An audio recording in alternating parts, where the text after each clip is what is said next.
नमस्कार दोस्तों, स्वागत है आपका मेरे चैनल गृह लक्ष्मी में। आज हम जानेंगे 2023 पापमोचनी एकादशी व्रत कब है। इस व्रत को लेकर क्या है पौराणिक मान्यता, यहाँ जानते हैं। चैत्र माह की पापमोचनी एकादशी का व्रत 18 मार्च 2023 को है। एकादशी का व्रत सभी उपवास व्रत में सर्वश्रेष्ठ माना जाता है। एकादशी का नियमित व्रत करने से मन और तन की शुद्धि होती है। मन पर नियंत्रण करने की शक्ति प्राप्त होती है, साथ ही धन, आरोग्य और मोक्ष मिलता है। पापमोचनी एकादशी का व्रत चैत्र माह के कृष्ण पक्ष की 11वीं तिथि को रखा जाता है। एकादशी व्रत में श्री हरि की पूजा के बाद कथा का जरूर श्रवण करना चाहिए। कहते हैं तभी व्रत पूजन का पूर्ण रूप से फल प्राप्त होता है।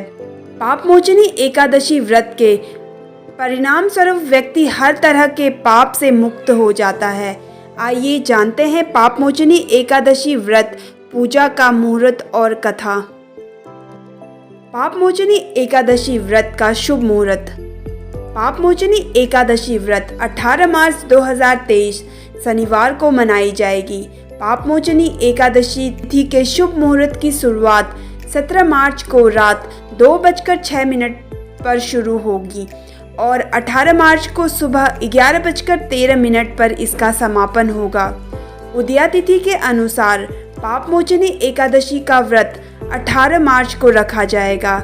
इस व्रत का पारण 19 मार्च को होगा। पारण का समय 19 मार्च 2023 को सुबह 6:27 से 8:07 पर होगा। पूजा का मुहूर्त सुबह 7:58 से सुबह 9:29 तक का रहेगा। अब इसी के साथ जानते हैं पापमोचनी एकादशी व्रत कथा। दोस्तों, अगर हम किसी भी व्रत को करते हैं तो हमें इसकी कथा को ज़रूर सुनना चाहिए। तो चलिए दोस्तों, सुनते हैं कथा। पापमोचनी एकादशी व्रत की कथा स्वयं ब्रह्मा जी ने नारद जी को सुनाई थी। कथा के अनुसार प्राचीन समय में चित्ररथ नामक एक बहुत सुंदर वन था। इस वन में देवराज इंद्र गंधर्व कन्याओं तथा देवताओं सहित विचरण करते थे। एक बार चैवन ऋषि के पुत्र मेधावी वन में शिव जी की तपस्या कर रहे थे। उस समय वहां से गुजर रही मंजुघोषा नाम की अप्सरा की नज़र मेधावी पर पड़ी और वह मेधावी पर मोहित हो गई। अपने प्रेम की जाल में मेधावी को फंसाने के लिए मंजुघोषा ने कई प्रयास किए। इसमें कामदेव ने भी अप्सरा की मदद की। मेधावी अपने मन पर नियंत्रण नहीं रख पाए और मंजुघोषा की सुंदरता और नृत्य की ओर आकर्षित हो गए। वे शिव भक्ति से विमुख हो गए।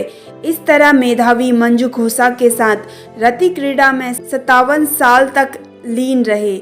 एक दिन मंजुघोषा ने मेधावी से वापस देवलोक जाने की अनुमति मांगी। तब मुनि को आभास हुआ कि वह अप्सरा की वजह से शिव भक्ति से विमुख हो गए थे। उन्होंने उसे घोर पाप का कारण माना और श्राप दे दिया। क्रोधित होकर मेधावी ने मंजुघोषा को पिशाचिनी होने का श्राप दे दिया।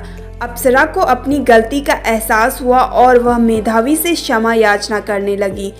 उसने मेधावी से इस पाप का प्रायश्चित करने का उपाय पूछा। तब उन्होंने उसे पापमोचनी एकादशी व्रत रखने को कहा। पापमोचनी एकादशी व्रत के प्रताप से मंजुघोषा के सारे पाप मिट गए और वह पिशाचिनी देह से मुक्त होकर देवलोक चली गई। वहीं काम क्रीड़ा में लीन रहने के कारण मेधावी भी तेजहीन हो गए थे। तब उन्होंने भी पापमोचनी एकादशी व्रत रखा, जिससे उन्हें भी पापों से मुक्ति मिल गई। तो इसके आगे जानते हैं दोस्तों पापमोचनी एकादशी व्रत का महत्व। धर्म ग्रंथ एवं पुराणों में बताया गया है कि एकादशी व्रत रखने से व्यक्ति के सभी कष्ट और दुख दूर हो जाते हैं।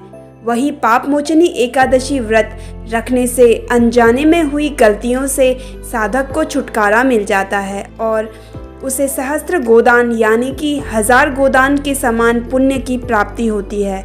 जिस तरह भगवान श्री राम पर रावण का वध करने के बाद ब्रह्म हत्या का दोष लग गया था और उन्होंने इस दोष की मुक्ति के लिए कपाल मोचन तीर्थ में स्नान और तप किया था, ठीक उसी प्रकार पाप मोचनी एकादशी के दिन भगवान विष्णु की आराधना करने से सभी प्रकार के दोष दूर हो जाते हैं। इसके आगे जानेंगे दोस्तों पाप मोचनी एकादशी व्रत के नियम।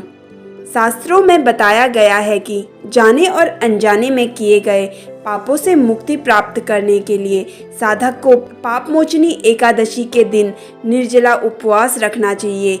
यदि व्यक्ति का स्वास्थ्य ठीक नहीं है तो वह फलाहार या जलीय व्रत रख सकते हैं।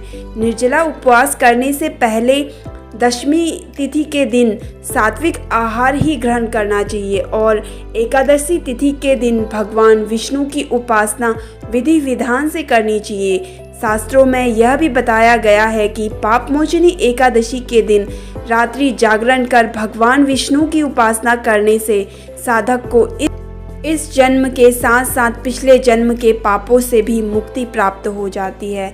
तो दोस्तों कैसी लगी आपको मेरी ये जानकारी, कमेंट करके ज़रूर बताइए और अगर आप मेरे चैनल पर नए हैं तो मेरे चैनल को सब्सक्राइब कर लीजिए। धन्यवाद।